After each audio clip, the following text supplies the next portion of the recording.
বন্ধুরা আশা করি ভালো আছেন, সুস্থ আছেন।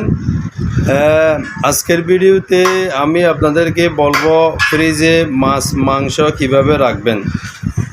কারণ হলো অনেকে ফ্রিজে মাছ মাংস ঠিকভাবে রাখতে না পারার কারণে ফ্রিজের অনেক সমস্যা হয়। আজকে আমি সে বিষয়ে আপনাদের সাথে কথা বলবো। প্রথমে বলবো উপরে ডিপ, একটা ফ্রিজের ডিপ ফার্স্ট উপরে সেখানে কিভাবে মাছ অথবা মাংস রাখবেন আমি আপনাদেরকে বলবো।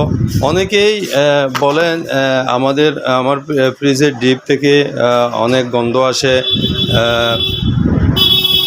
এখন কি করব। বন্ধুরা, আপনারা যখন ফ্রিজে মাছ অথবা মাংস রাখবেন তখন এবার এরকম বক্স নেবেন, ছোটো বড় অল্প কিছু হলে ছোটো বক্সে রাখবেন এবং বেশি হলে এর চেয়ে আরও বিভিন্ন রকমের প্লাস্টিকের বক্স বাজারে পাওয়া যায়। বিশেষ করে যখন আপনি তেলাপিয়া মাছ অথবা চিংড়ি মাছ রাখবেন ফ্রিজের মধ্যে, তখন এ ধরনের বক্সে করে যখন আপনি মাছ অথবা মাংস রাখবেন তখন আপনার ফ্রিজ খুব ভালো থাকবে, গন্ধ আসবে না ফ্রিজ থেকে। যেমন মনে করেন এটা হচ্ছে ডিপ, এটা ফ্রিজের ডিপ।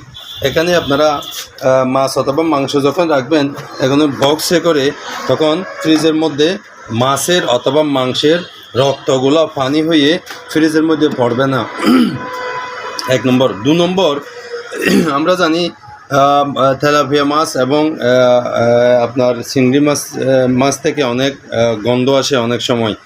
তো যখন বক্সে করে রাখবেন মাছগুলো নিরাপদ থাকবে, মাংসগুলো নিরাপদ থাকবে। সবচেয়ে বড় কথা হলো আপনার ফ্রিজ অপরিষ্কার হবে না, ফ্রিজ পরিষ্কার থাকবে, ফ্রিজ থেকে গন্ধ আসবে না। আরেকটা কথা হলো এই যে এখানে এই যে সীমা আছে, আপনারা যখন মাছ মাংস রাখবেন এত দূরে করে রাখবেন।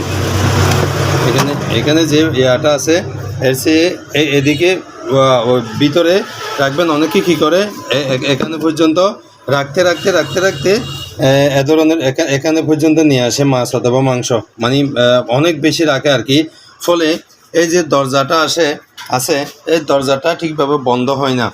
তো বন্ধ না হওয়ার ফলে ভিতরে বাতাস ঢুকে কী হয়, পানি হয়ে যায়, বরফগুলো পানি হয়ে যায়, অথবা চতুর্দিকে বরফ হয় কিন্তু মাছ অথবা মাংসে বরফ হয় না। এর কারণ হলো সর্বপ্রথম এটা আপনারা এখানে এত কাছে রাখতে এখানে পর্যন্ত নিয়ে আসবেন না মাছ অথবা মাংস। এখান থেকে একটু বুঝে রাখবেন। আপনারা দেখুন এখানে এই যে জায়গাটা আছে, প্রায় আধা ইঞ্চি পর্যন্ত জায়গা আছে এখানে দরজায়। এটা মাছ অথবা মাংসের লেগে দরজা আর ঠিকভাবে বন্ধ হয় না। বন্ধ না হওয়ার ফলে ভিতরে বাতাস ঢুকে কী হয়, মাছ অথবা মাংস নষ্ট হয়ে যায়। পানি ফ্রিজের মধ্যে অনেক পানি হয়, পানিগুলা এখান থেকে বাইরে এসে নিচে পড়ে, জায়গায় নষ্ট হয়ে যায়। রক্তাক্ত পানি, মাছের রক্তের পানি, মাংসের রক্তের পানি, মাংস ভালো থাকে না। একটু যদি আপনি কেয়ার করে ব্যবহার করেন, একটু যদি সাবধানতার সাথে ব্যবহার করেন, তখন আপনার ফ্রিজ গন্ধ আসবে না, অপরিষ্কার হবে না, একটু যত্ন নিলে আর কি। তো সর্বপ্রথম আপনি এ ধরনের বক্স নেবেন, বাজারে পাওয়া যায়, প্লাস্টিকের বক্সে করে মাছ অথবা মাংস রাখবেন। 2 নম্বর হলো এত দূরে করে রাখবেন। আমি আপনাদেরকে ভালো করে দেখাচ্ছি, এত দূরে করে রাখবেন।